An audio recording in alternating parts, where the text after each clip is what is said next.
Alors, je commence officiellement le live avec le sujet numéro 1 qui est l'anxiété.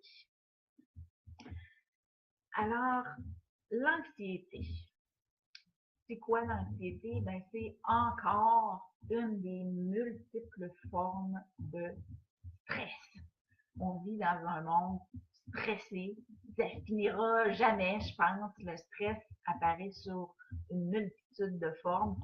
Puis, l'anxiété, le problème, c'est que c'est tout dépendant du niveau d'anxiété, de stress qu'il va provoquer chez certaines personnes, il peut engendrer un malfonctionnement au niveau des connexions qui se fait dans le cerveau. Ça peut même engendrer de la dégénérescence, de la souffrance physique, des maladies physiques. Donc, pourquoi? Parce que le stress, c'est nocif. C'est vraiment très nocif. J'ai été témoin de gens là qui vivaient, parce que les gens vivent ça de différentes façons, mais j'ai vu des gens qui vivaient le stress tellement au niveau de l'estomac, qui étaient plus capables de manger, puis qui se rendaient malades à vomir, puis qui étaient recroquevillés, puis capables de... Parce que juste à cause du stress et de l'anxiété. Donc, c'est très, très... ça peut faire des gros dommages. Puis, des fois, on associe ça à d'autres maladies, mais on pense pas que le stress peut faire autant de dommages que ça. Eh bien, comment ça se vit? C'est quoi le phénomène du stress? Je dirais souvent, c'est que c'est un mode de fonctionnement qui a été développé à l'enfance. Puis, ça a fait boule de neige parce que quand on est enfant, quand on est jeune, ben souvent, on est en mode d'apprentissage. C'est sûr qu'on va se tromper, c'est sûr qu'on va se planter, c'est sûr qu'on va se faire mal. Mais ce qui arrive, c'est que quand on devient dans un état de souffrance, d'insécurité, de peur, de colère, de tristesse, on rentre dans un état second, puis il se colle à nous des croyances qui font que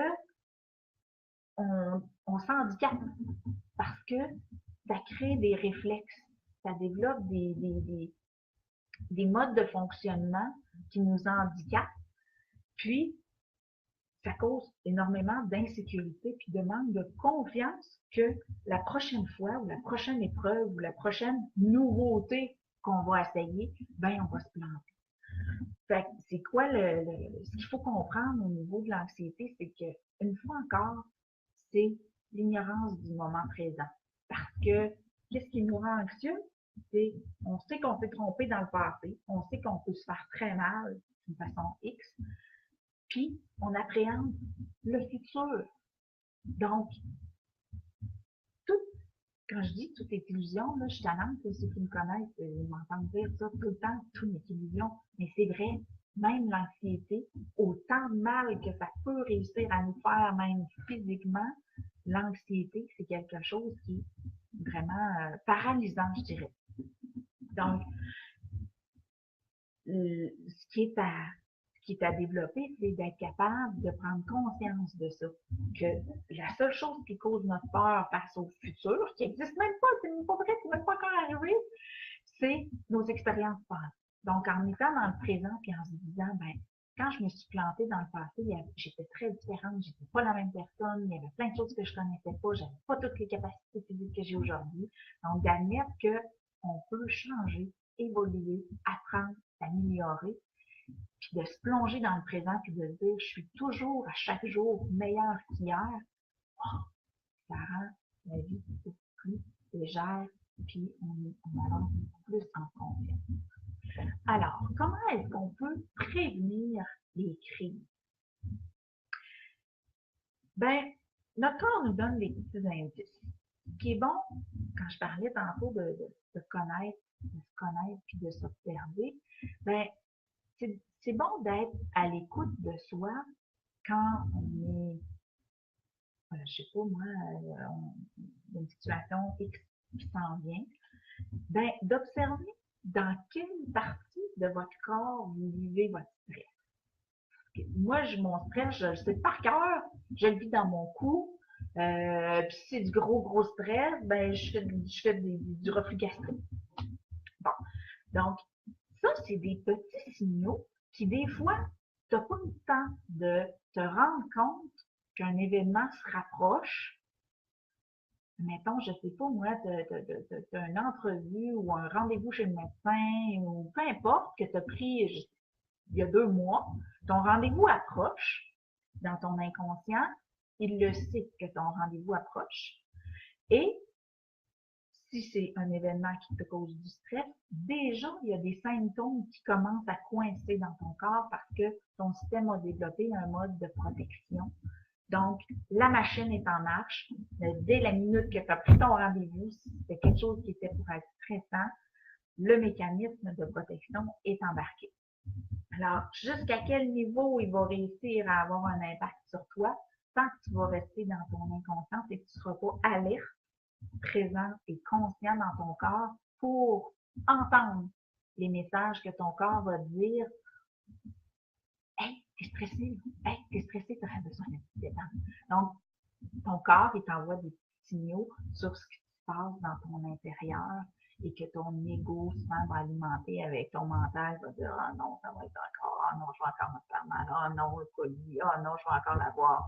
Peu importe, tout ce qui se passe dans ton mental, qui passe à des vitesses tellement rapides que tu n'as pas le temps d'intercepter tout, mais qui te cause à l'intérieur tout ce stress-là. Donc, de découvrir par où tu vis ton stress, c'est un très, très bon moyen de devenir alerte, à l'écoute, puis d'intercepter avant que ça fasse boule de neige. Ensuite de ça, comment est-ce qu'on peut faire? On voit que ça s'en vient. On voit que ça s'en vient, on a peur. OK? Donc, la peur, c'est quelque chose qui est très difficile à contrôler. Je le vis comme si j'étais un spectateur au lieu de le vivre dans le stress. Je regarde la situation avec du recul. Comme si j'étais au cinéma puis que je voyais quelqu'un qui cinglé comme un capote. Donc, je le vis comme ça. Et je vis les deux côtés de la médaille, par contre. Donc, je visualise, c'est quoi la pire affaire qui peut arriver? Bien, souvent, c'est la première, de toute façon, qui vient, parce que le mental essaie, notre ego essaie de nous faire peur, parce qu'il sait, lui est convaincu que ça va se repasser comme les 25 fois ou la fois que ça s'est mal passé. Donc, lui, c'est sûr que c'est la première image qui va surgir. Bon, ben, OK. Et oui, j'ai développé une conversation avec mon ego parce que je ne veux pas, pour l'apprivoiser, il est là. Il est là, on a fonctionné tellement d'années avec notre ego que d'essayer de dire ah ta gueule, je veux rien savoir, ça crée un conflit intérieur assez terrible. J'ai essayé, puis c'est pas une bonne idée. Je me suis dit, je vais m'en faire un chum de brosse. Je vais dire, regarde, viens, on va aller essayer ça. Donc, oui, l'ego, il va nous dire, hey, oublie pas, on s'est planté. Hey, watch-toi, tu vas en manger toute une. Mais après ça, il dit, hey, comment ça pourrait bien se passer si ça se passait différemment?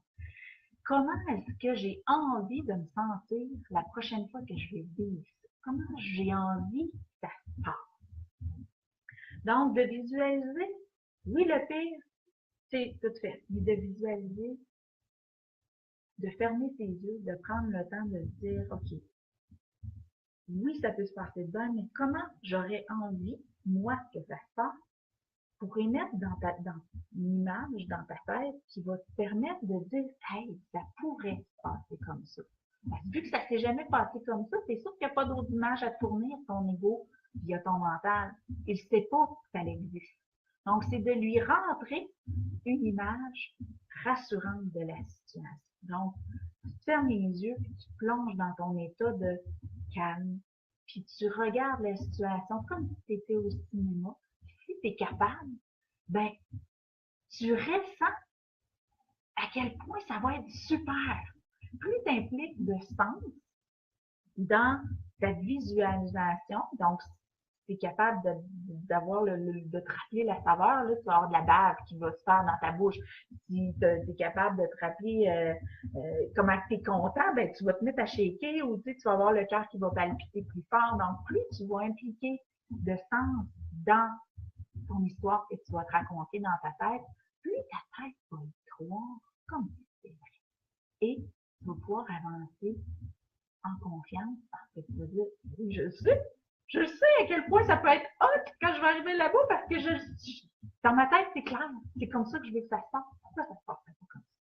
Donc, tu vas créer un lieu de sécurité, un lieu de confiance et un état serein et confiant face à la situation que tu t'en vas vivre pour la première fois. C'est ça qui est oublié souvent, c'est que chaque fois qu'on fait quelque chose qu'on a déjà fait, c'est une première fois pareil, parce que on est différent à chaque fois. Je suis tannante avec ça, mais je vais y revenir tout le long. C'est pas la première fois, c'est pas la dernière fois que je le dis. C'est vraiment de se dire que chaque expérience qu'on vit, qu'on essaye d'aller faire au ski alpin, puis qu'on se soit planté à chaque fois, ben, la fois d'après, c'est une première fois aussi. Je dis ça souvent aux parents qui se mettent la pression d'être parfaits avec leurs enfants, puis que disent, ben, regarde, c'est mon troisième, je dois bien le savoir. Non, chaque enfant est différent. Chaque enfant a des besoins différents et toi, tu es un parent différent avec chaque enfant. Donc, chaque expérience que tu vis est une première fois. Une autre chose qui aide à prévenir les états de crise, c'est de faire des choix conscients au niveau du focus. Je vais expliquer au niveau du focus, c'est quoi que je veux dire par là. Le focus, c'est un réflexe. C'est sûr que, OK, mettons, je suis une personne que, bon, ben moi, j'aime ça écouter la TV. Moi, je n'écoute pas la TV. Ça m'irrite, mais il y a énormément de gens qui écoutent la TV, donc je prends souvent cet exemple-là. J'ai déjà été addict à la TV, fait que je sais très bien ce que ça fait aussi. Donc, je suis une personne qui aime ça écouter la TV, puis j'écoute des dramatiques à tout bout de champ. Moi, ça me fait du bien de pleurer, j'ai envie d'écouter des dramatiques, j'écoute des dramatiques, j'écoute des dramatiques. Qu'est-ce qui va se passer quand je vais appréhender une nouvelle situation que je connais pas? Ben, c'est sûr que le scénario va s'en aller dans cette optique-là. C'est comme un moteur, c'est comme un élan. J'appelle ça un élan de pensée. Le focus, c'est comment on remplit nos temps libres. À quoi on pense dès qu'on pense à rien? Est-ce qu'on pense au drame, puis à la maladie, puis à mon beau-frère qui est mort, puis est-ce qu'on pense à tout le drame qui nous entoure? Ou on pense à la dernière joke que mon fils m'a contée, ou quand mon fils rit, j'en ça mes culottes tellement il rit drôle, ou je pense à la dernière comédie que j'ai vue, puis que, tu sais, donc, dès que j'ai 2 secondes, à quoi je pense? De prendre conscience quand je conduis en voiture, quand je me brosse les dents, quand j'attends dans l'ascenseur, de prendre conscience, et sur quoi ton focus? Es-tu sur tous tes petits bobos, tes petites maladies que tu as? Es-tu sur tout le monde qui est malade ou tu penses à des choses drôles puis tu ris tout seul dans l'ascenseur? Donc, de prendre conscience de ça, c'est quoi ton focus, c'est quoi ton nouveau, qu'est-ce qui te nourrit, va te permettre de dire, ouais, c'est sûr que si je pense tout le temps à tout le monde qui est malade, puis à tout au cancer, puis à la famine dans le monde, ben, ça va être très difficile pour moi de percevoir mon quotidien, de vibrer sur une vibration qui est en joue, qui est sereine, parce que le mental a un élan négatif, on s'entend. Donc, le focus est très, très important de prendre conscience sur à quoi que je pense quand je pense à rien.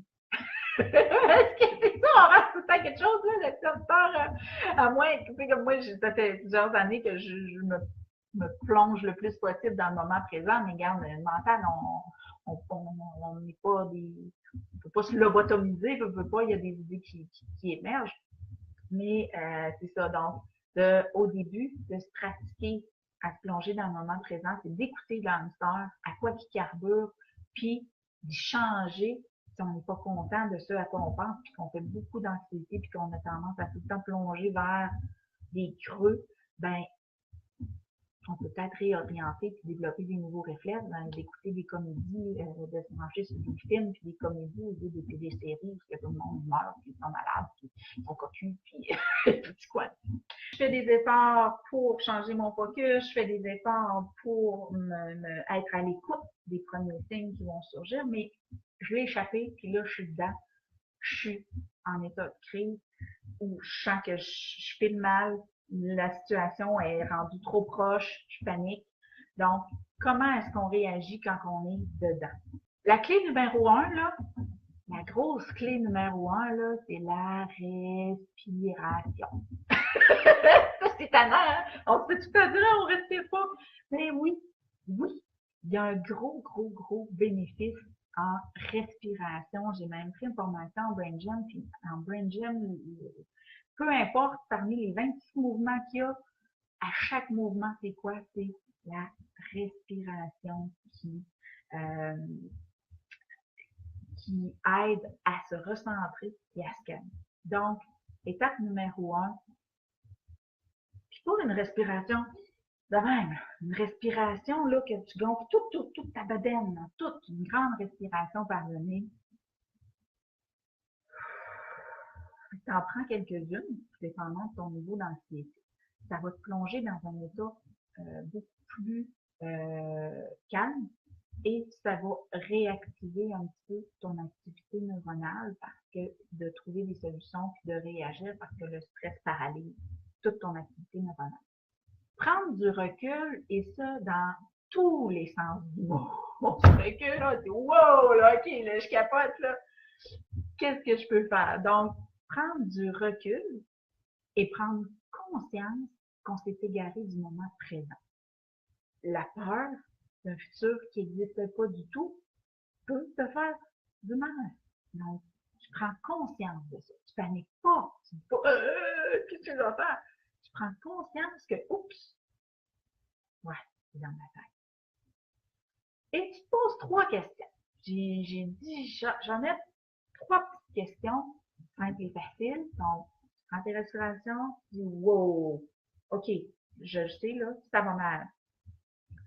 Donc, je ne suis pas mes émotions. En effet, Maxime me donne un bon conseil. Donc, je vis une émotion, mais je ne suis pas mon émotion. Super, merci Maxime pour ton commentaire. Donc, en effet, tu n'es pas l'émotion. Donc, en prenant du recul, ça t'aide à t'en prendre conscience que tu t'échappes. Tu perds le contrôle. Donc, se poser les 3 questions, ça revient un petit peu à ce que je parlais tantôt au niveau de la visualisation. Question numéro 1, qu'est-ce qui peut arriver de pire? Question numéro 2, qu'est-ce qui peut arriver de mieux? C'est souvent ça qu'on ne voit pas quand on est en état de crise. Mais il y a tout le temps il y a tout le temps les deux. Il y a tout le temps les deux parce qu'on ne le sait pas. C'est le futur. On ne le sait pas. Pourquoi on a peur du futur? Parce qu'on se prépare au passé. Et la 3e question, pourquoi le mieux ne pourrait pas se produire? Y a-t-il une garantie que le mieux est inaccessible? Souvent, la réponse est non. Donc, qu'est-ce que ça permet de faire, de se poser cette 3e question-là? Y a-t-il une garantie que le mieux soit inaccessible? Ça identifie tes blocages et tes croyances nocives. Parce que, normalement, il n'y a rien qui empêche que le mieux se produise. Il n'y en a pas. C'est dans ta tête. C'est une croyance que tu as développée. Puis des fois, tu l'as développée à 3 ans. Il y a des bonnes chances que tu t'en rappelles pas. Tu peux l'avoir développée à 7 ans, à 10 ans, peu importe. Il y a des bonnes chances que tu ne te rappelles pas. Mais en te posant cette question-là, tu vas en prendre conscience. Ça va t'amener vers un état de conscience qui va dire, bon, voyons. Tu sais, parce que tu vas avoir la réponse, tu vas identifier les blocages puis les croyances qui font que tu te bloques dans l'accès de ton objectif positif, que tout ce que tu vois, c'est négatif par conviction face au passé.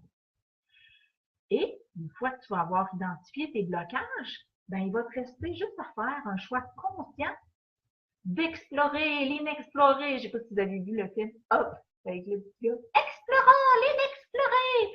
Ben, c'est ça, parce qu'on est tous des explorateurs à la base. On est des explorateurs de soi, on est des explorateurs de l'humanité. On veut découvrir comment l'humain fonctionne, comment nous, on fonctionne. On veut découvrir nos limites, choisir de les dépasser ou de s'y limiter. Donc, quand tu vas avoir identifié tes blocages et tes croyances nocives, tu vas te rendre compte, premièrement, que tu n'as jamais vécu cette situation. en étant la personne que tu es maintenant, avec tes capacités de maintenant, avec tes connaissances d'aujourd'hui. Tu vas pouvoir faire le choix d'explorer l'inexploré. Alors, comment se défaire de ce phénomène-là qui s'enclenche? Comment se défaire des croyances et de l'appréhension face au futur? Ben, c'est en faisant du reconditionnement mental face à la confiance tout court. Tantôt, je vais parler de confiance en soi versus la confiance tout court. La confiance tout court, c'est la confiance que peu importe qu'est-ce qui t'attend en avant de toi, ça va te servir. C'est d'être confiant que peu importe ce que je vis, que ce soit agréable ou non, ben j'ai un bénéfice et c'est l'apprentissage et la connaissance de moi, la connaissance de soi-même, de ses limites, de ses capacités. Et comment ça crée ce bénéfice-là? Ben, c'est en s'observant. En s'observant comment ça m'a fait me sentir, en s'observant ça, je me suis sentie bien, je me suis sentie mal, j'ai-tu envie que ça se reproduise? Oui, non. Est-ce que j'ai envie, est-ce que je peux faire quelque chose pour que ça se passe autrement?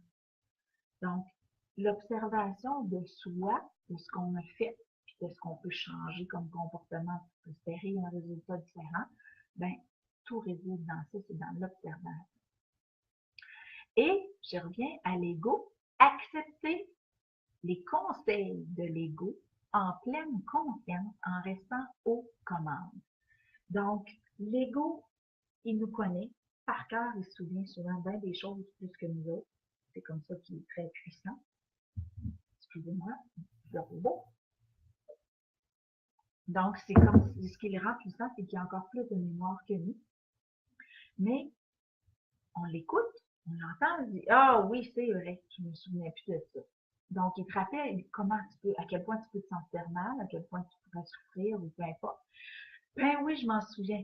Tiens, laisse-moi là, laisse-toi du côté, l'alcool m'a chauffé, puis cette fois-là, ça va se passer différemment. Donc, d'être confiant que ça peut se passer différemment, d'émettre l'hypothèse que ça peut se passer différemment.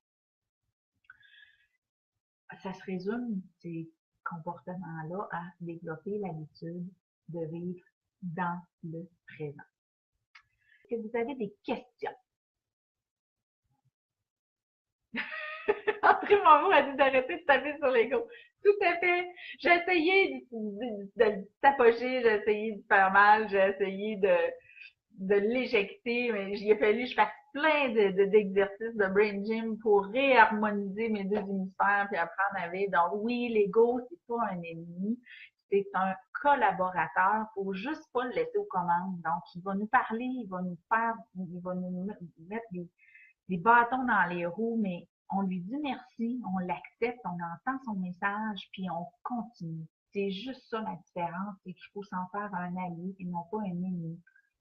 Donc, on va continuer avec le sujet numéro 2 qui est se faire accepter. Se faire accepter, bon, dans le sondage qui m'avait été soumis, c'était face à une coopérative ou une relation amoureuse. Mais dans le fond, se faire accepter, que ce soit, ça peut être pour une recherche d'emploi ou peu importe, se faire accepter tout court, c'est pénible et c'est un défi de tous les jours.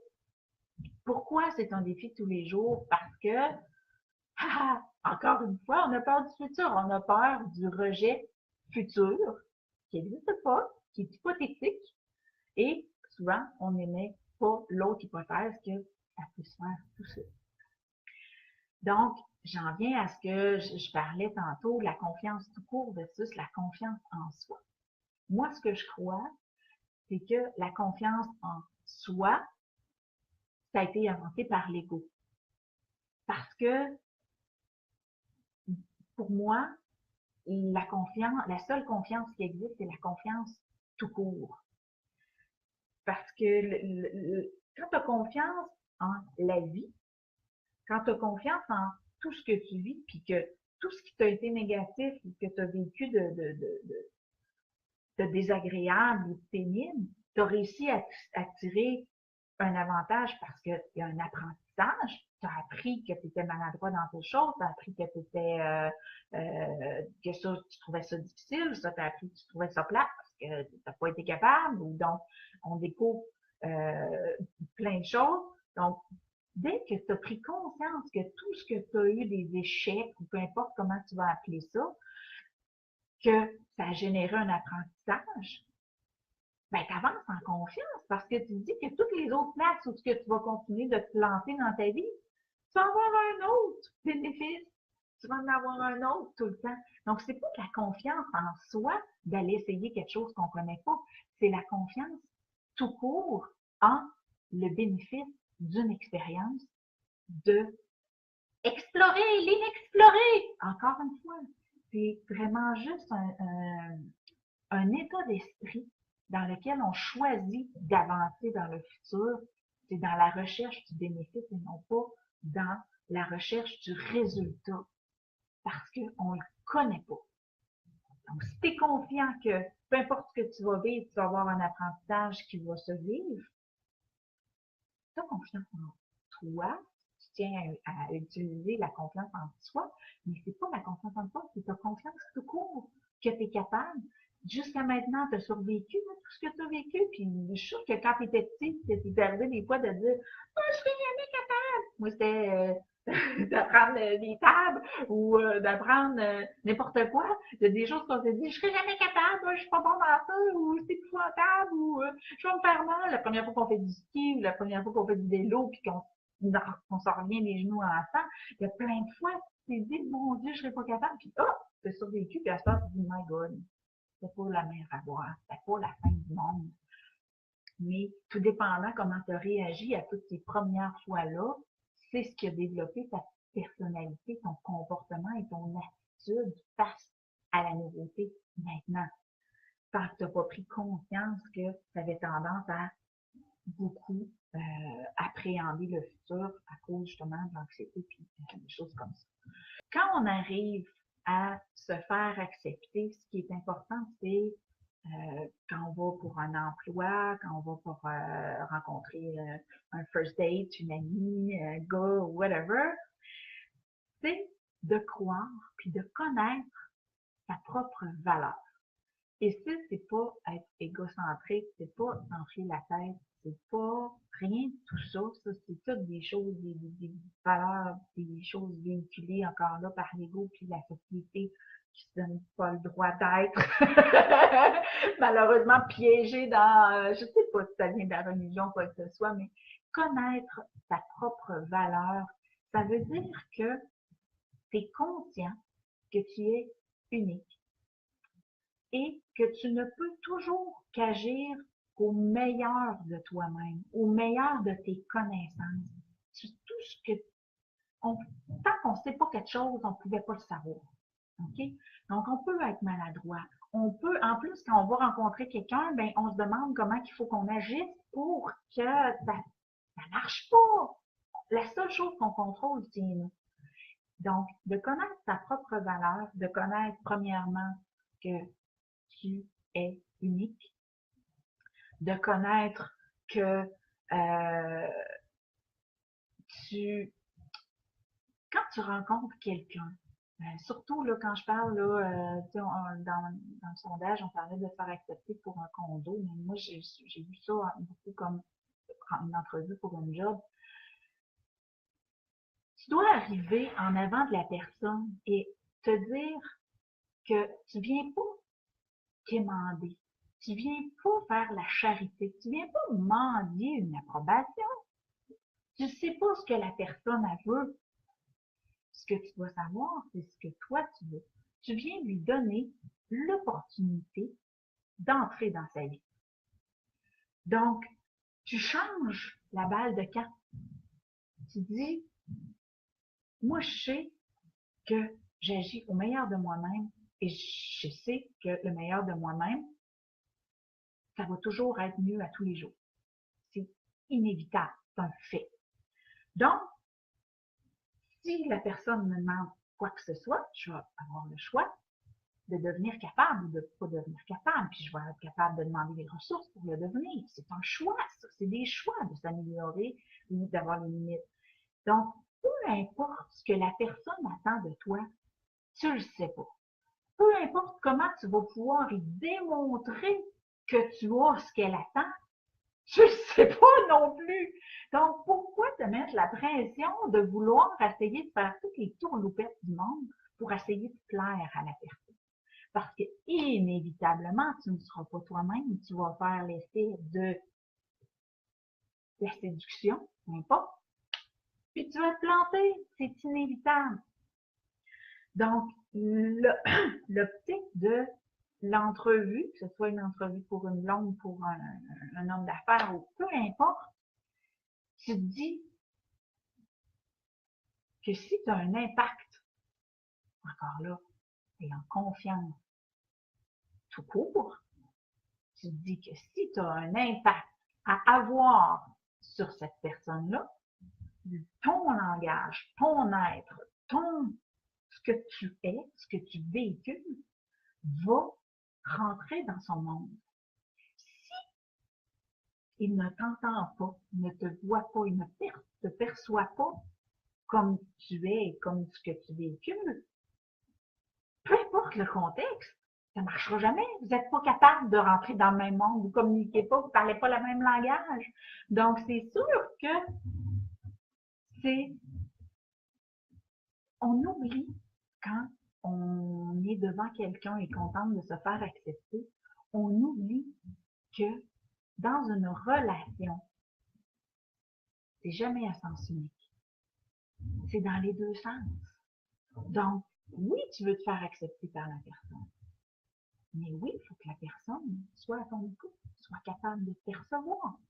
Il y a la communication et le passage étroit de bien des relations, et peu importe quand tu es devant une situation où ce que ça te demande de te faire accepter, la meilleure attitude à avoir, c'est de rester toi-même parce que c'est ce qui va faire un fondement pour une relation beaucoup plus saine et beaucoup plus à long terme.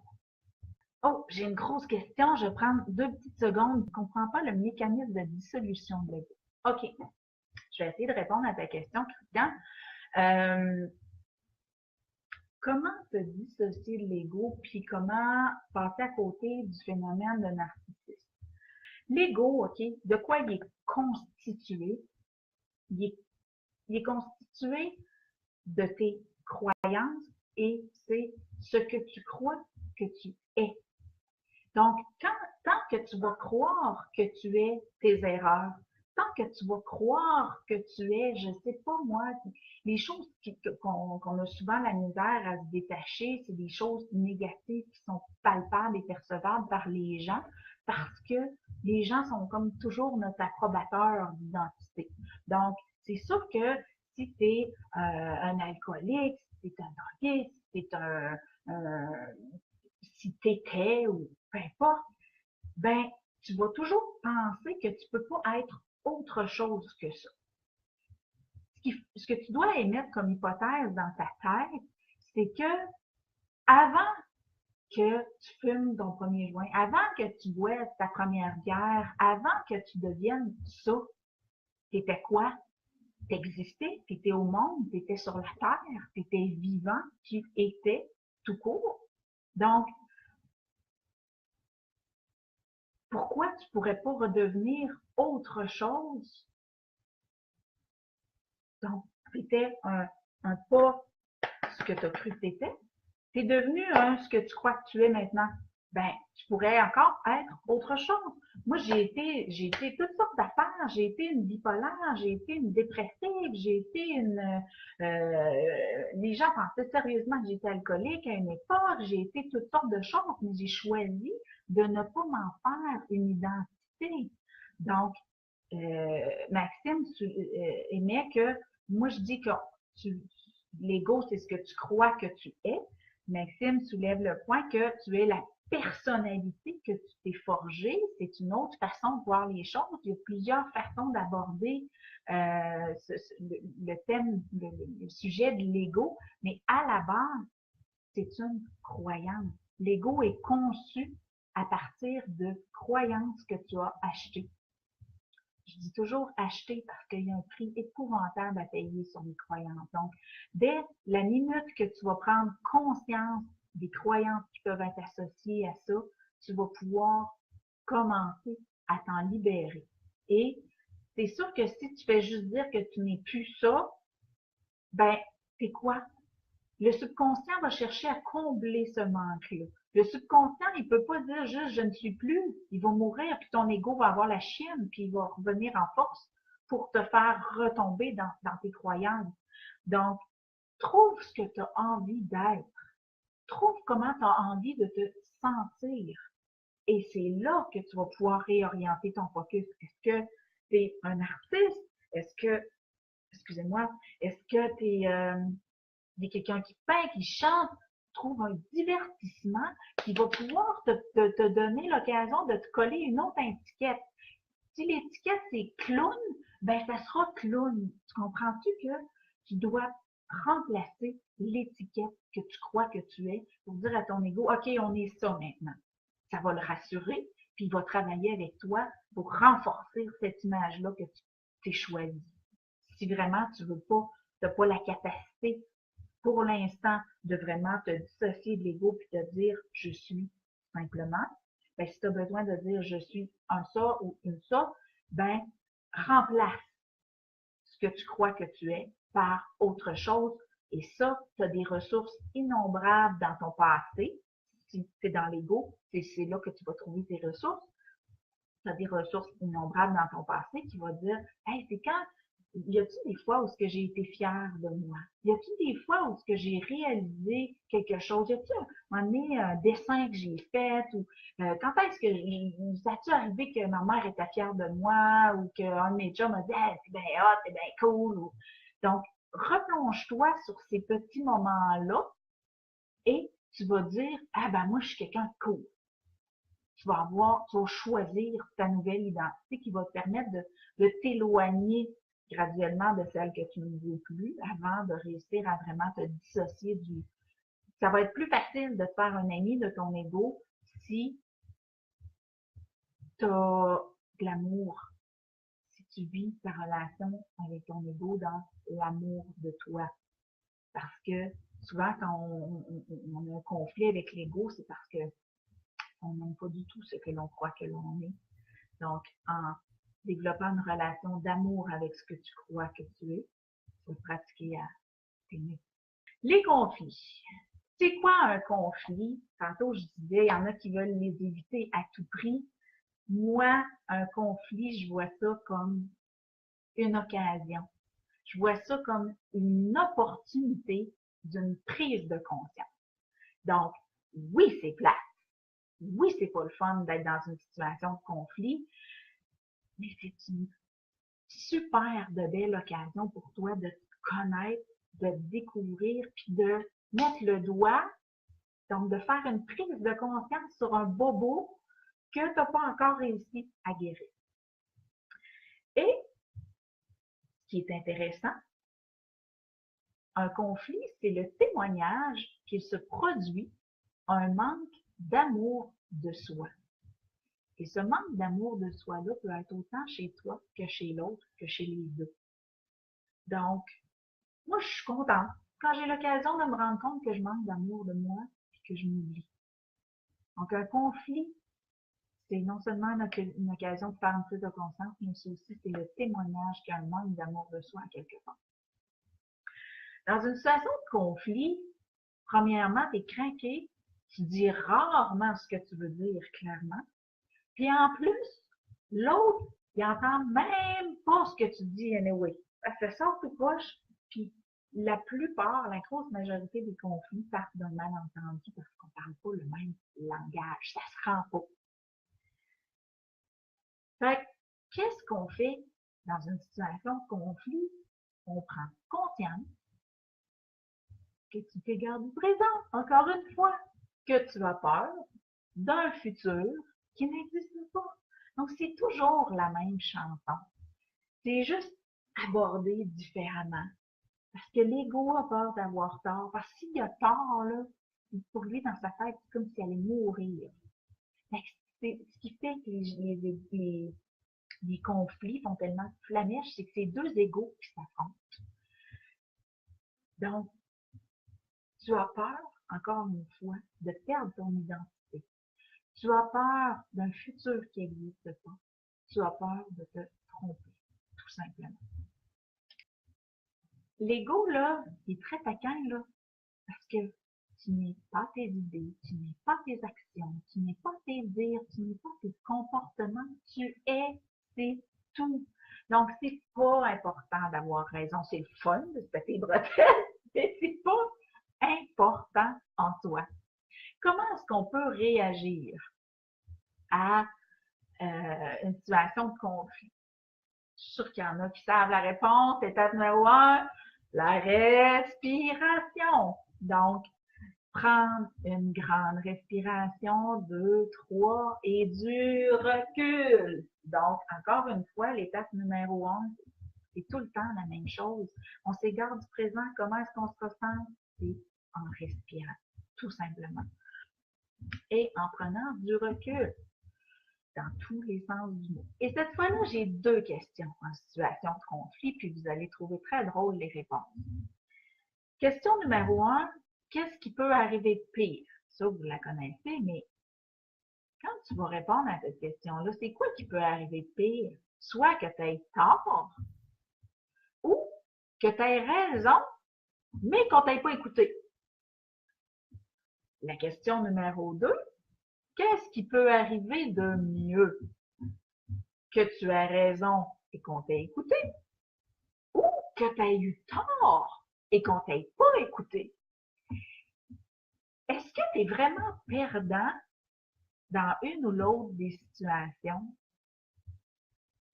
Si tu as eu tort, tu vas avoir fait un apprentissage. Si on t'a écouté, tu es dans mal. Si on t'a pas écouté, tu vas être content. Si tu as raison, tu vas être content. Si tu n'as pas écouté, tu vas être content pareil. Donc, dans les deux situations, qui se produisent le pire ou qui se produisent le mieux, tu es gagnant. Donc, devient où le problème? Comment décrocher du conflit? C'est, premièrement, découvrir la croyance que tu as l'occasion de faire ton apprentissage. Détecte ton « je le savais » ou « encore » ou « c'est toujours pareil ». Trouver la croyance, comment est-ce qu'on fait pour identifier une croyance face à un conflit? Je dis pas quand tu es dedans, là. Quand tu es dedans, tu es trop craqué pour faire ça. Mais quand tu commences à dépomper puis que tu veux pas que ça te colle après pendant une semaine, puis tu veux dire, bon, ben ok, c'est fini, ben, trouve de détecter ton je le savais qu'elle ferait ça, ou encore ma maudite même affaire, ou c'est toujours pareil. Identifie ton elle fait toujours ça, ou identifie qu'est-ce qui se répète. C'est ce qui va te permettre de mettre le doigt sur la prise de conscience et la croyance que ton ego défendait. Parce que c'est pas toi, là, qui te battais, c'est ton ego. Un conflit, c'est l'ego qui parle. Donc, si tu dis qu'il est dans le champ, ton ego, tu trouves la croyance qui a généré ce conflit-là, ben, tu vas le rassurer, tu vas dire, ben oui, mais regarde, on peut voir ça différemment. Donc, c'est une belle occasion de prise de conscience, puis tu vas pouvoir, en trouvant qu'est-ce qui se répète, qu'est-ce que pour toi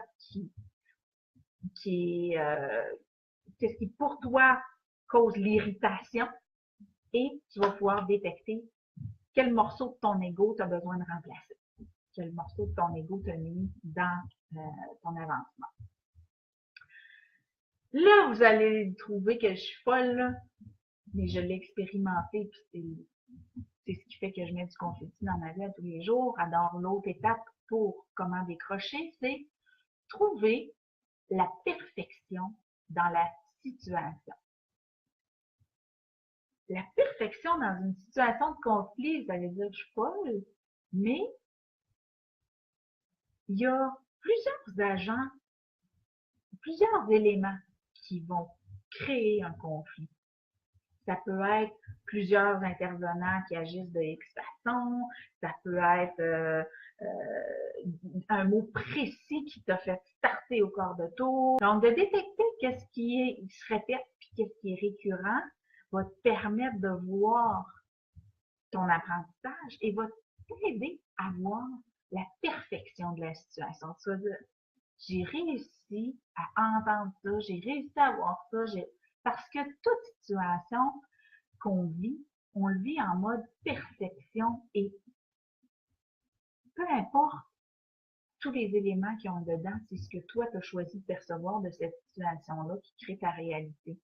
Donc, en observant la perfection de la situation, tu vas voir où est ton focus, tu vas voir où sont tes croyances, tu vas tout déceler les choses. Donc, encore là, c'est le mode observation qui aide à déceler puis à se comprendre.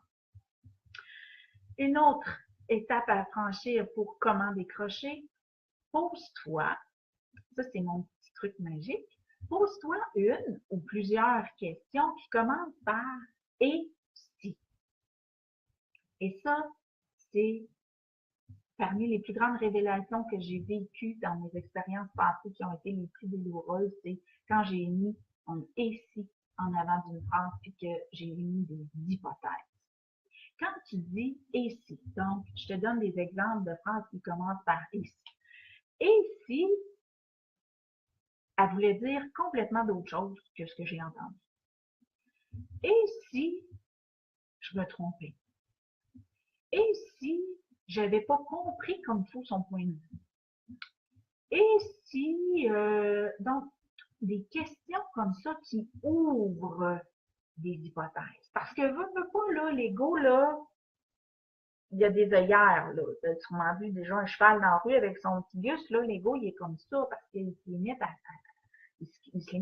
que du déjà vu. Qu'est-ce qui va faire que tu vas pouvoir te libérer de ton ego? C'est en les enlevant, en arrêtant d'aller chercher des hypothèses puis des références au passé, puis en ouvrant de nouvelles hypothèses. Et si je ne savais pas ça?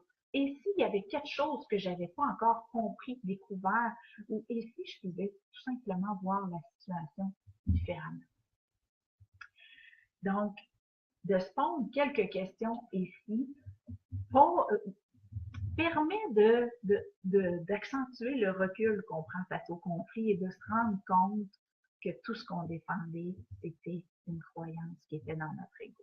Donc, ça libère énormément de tension, puis ça te fait entrer en mode questionnement.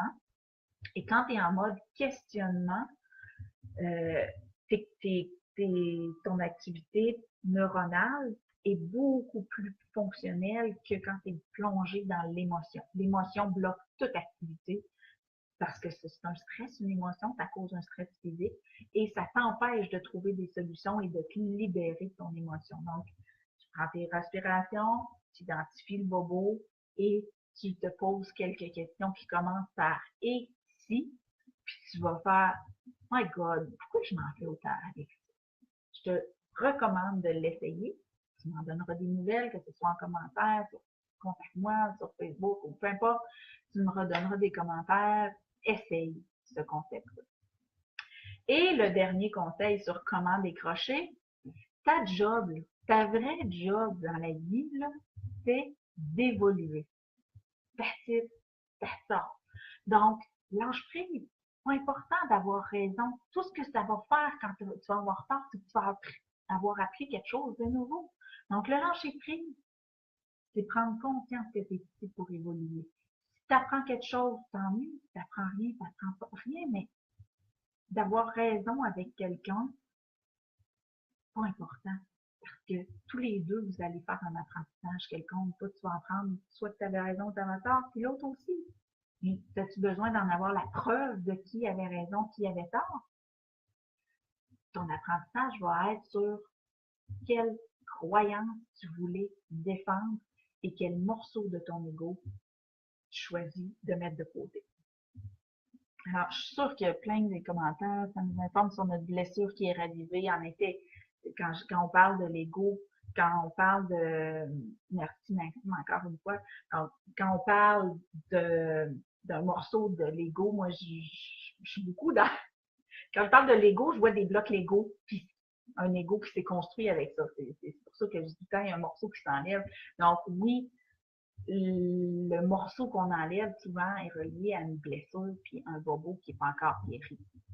Retrouver la source du bobo, c'est souvent là que je ramène les gens quand je fais de la consultation privée. Trouver la source d'un bobo, c'est une prise de conscience et le soulagement est presque instantané dès qu'on fait la prise de conscience parce que c'est l'inconscience qui nous handicape, qui nous paralyse et c'est l'ego qui se construit de ça. Je commence le 4e sujet, le bonheur et la joie de vivre. Qu'est-ce que le bonheur? La grosse question, qu'est-ce que le bonheur? Le bonheur, c'est tout simplement un état qui est perçu par un être.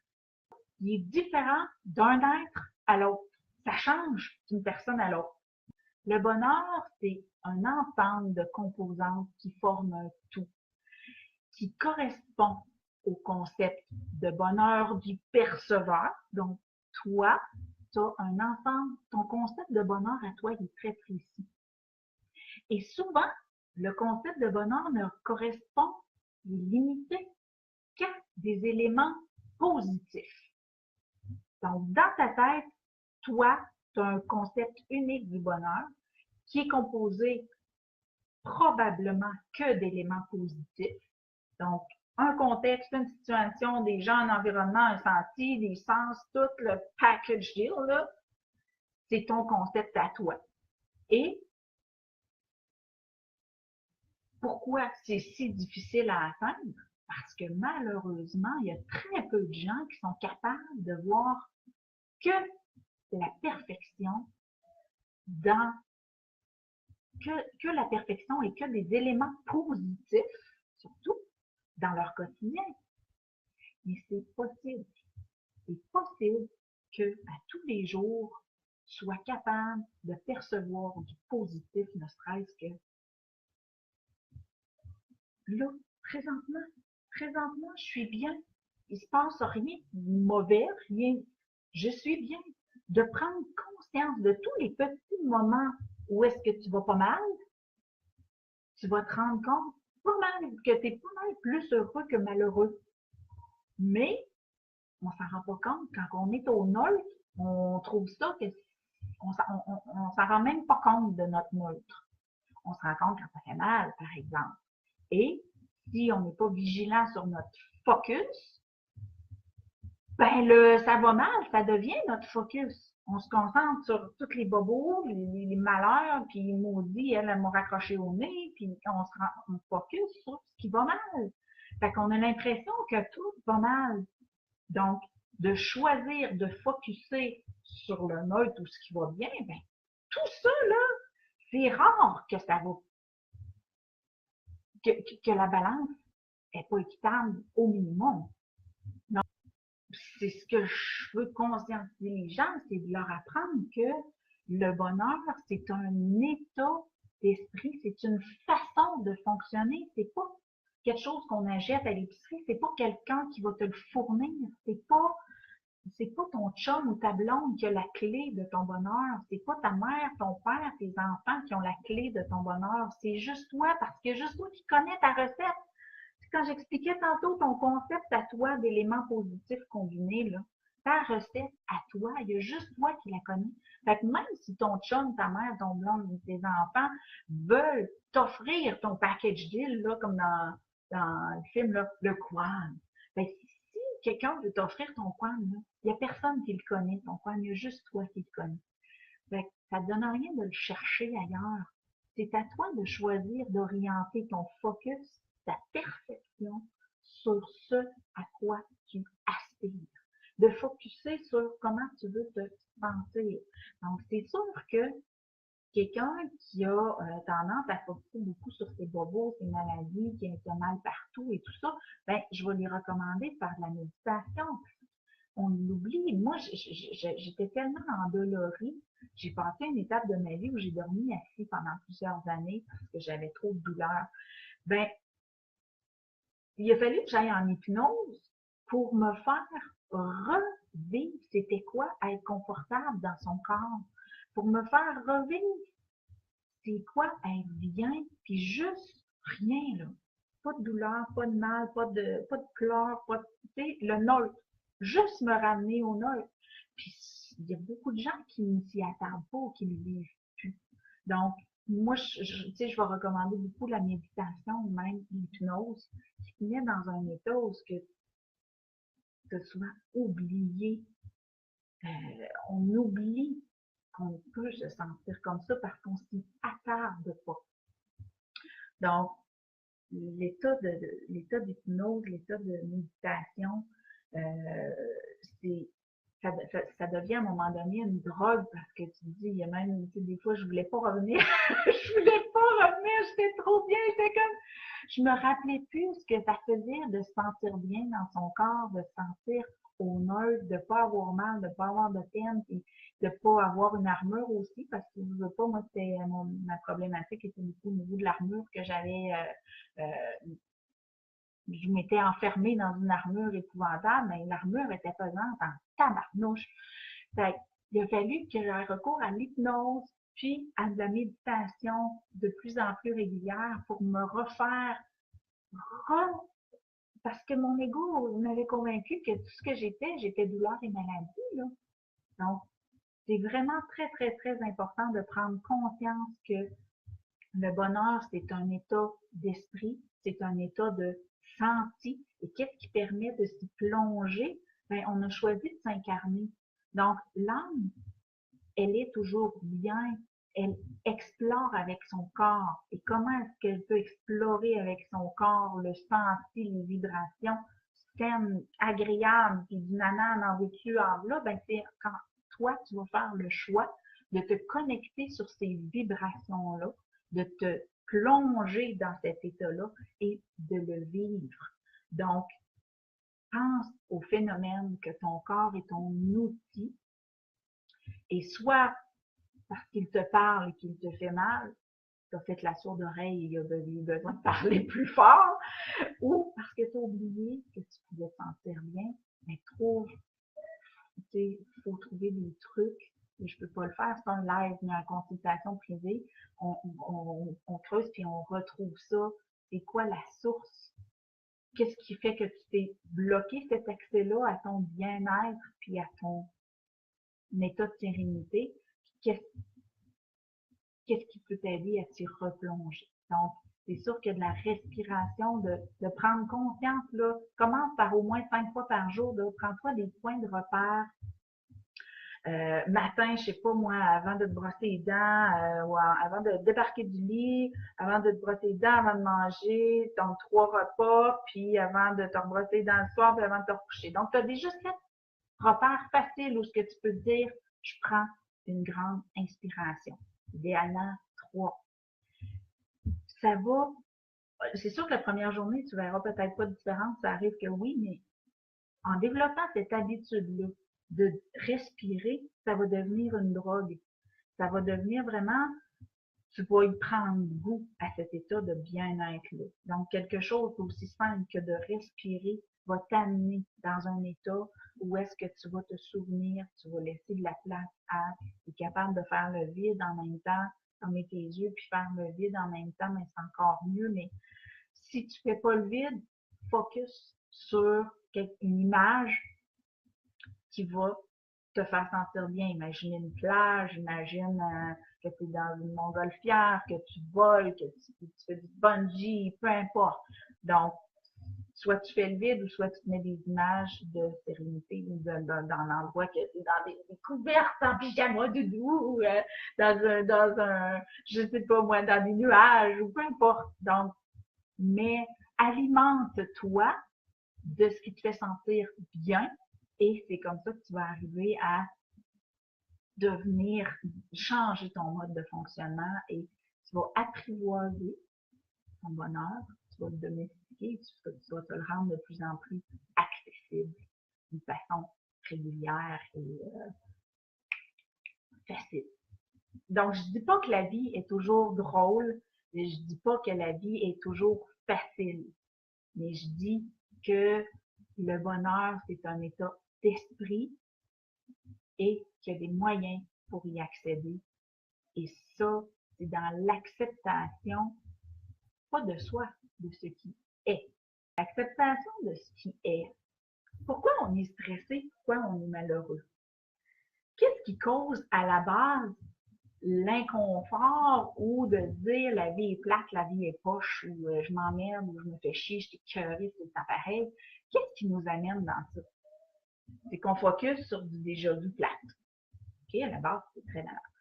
Mais il y a un fait qui est indiscutable, puis c'est que on n'a pas de ça dans la vie. On peut pas faire pause. On peut pas faire le plus, celui-là qu'on aimerait le plus, là. On peut pas faire rewind. Excusez l'anglicisme, mais on peut pas faire marche arrière. Donc, on peut pas reculer dans le temps. On peut pas effacer toutes les fois qu'on s'est planté, toutes les fois que c'était plat, toutes les fois que... On peut pas. C'est un fait.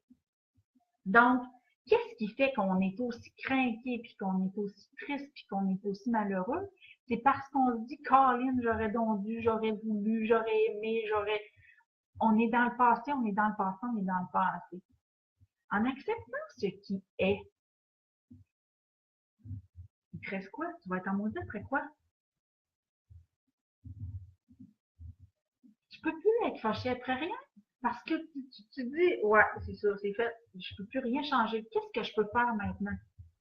Qu'est-ce que je peux faire maintenant? Je sais pas s'il y a des gens qui ont vu Tomorrowland, le film avec George Clooney, là, qui est sorti. Qu'est-ce qu'on fait à partir de maintenant? Oui, j'ai eu mal. Oui, j'ai souffert. Est-ce que, c'est tantôt je disais, et si j'avais vécu mes expériences passées en choisissant de me, et si je me rappelais de d'autres choses? Et si j'avais pas tout vu, et si je revivais ma chose d'une autre façon?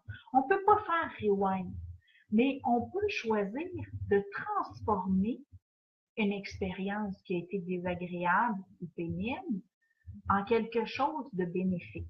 Donc, tu peux pas faire rewind, mais tu as des images qui te collent dans ta tête que ça l'arrête pas, tu es collé avec, tu n'es pas capable de dans les faire. Ben, regarde le film qui passe dans ta tête en regardant ce que tu n'as jamais regardé. Ça peut paraître flou, mais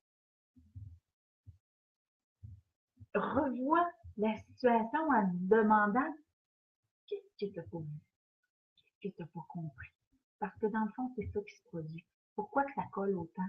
C'est parce qu'il y a quelque chose que tu n'as pas vu, que tu n'as pas compris quand ça s'est produit. Puis là, tu as la chance que ça se produise tout le temps. Quand tu as choisi de t'incarner, tu t'es fait un plan de match. Tu venais explorer, je sais pas moi, tu venais explorer la blessure, tu venais expérimenter le pardon, tu venais explorer, peu importe. Mais tu t'es fait un plan de match, puis tu avais des choses que tu t'es choisi de vivre dans ta vie. Puis ton inconscient, ton subconscient, puis toutes tes vibrations, puis ton être émet en fonction de ce que tu es venu chercher. Et si tu n'en prends pas conscience, ben la vibration est là, puis c'est un apprentissage à faire. Accepte ce qui est, fais ton apprentissage et tu vas passer au prochain apprentissage. Si on s'était tout mis avec un objectif sur notre liste, là, on aurait une vie. Donc, on a souvent plusieurs objectifs à atteindre. On comprend pas, on comprend pas. Puis là, ça se répète, puis ça se répète, puis ça se répète. Là, on dit, bon, on va essayer de voir d'en créer un autre. Fait que là, tu as une autre affaire qui se répète, qui se répète. Ben, voyons, rentre en mode apprentissage. Garde-toi, fais-toi le bonheur d'accepter ton rôle d'explorateur. Explorant l'inexploré!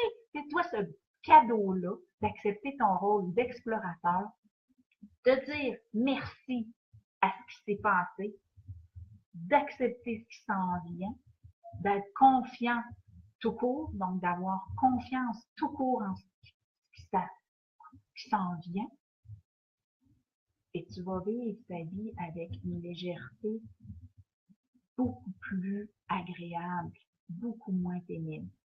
Je vais conclure.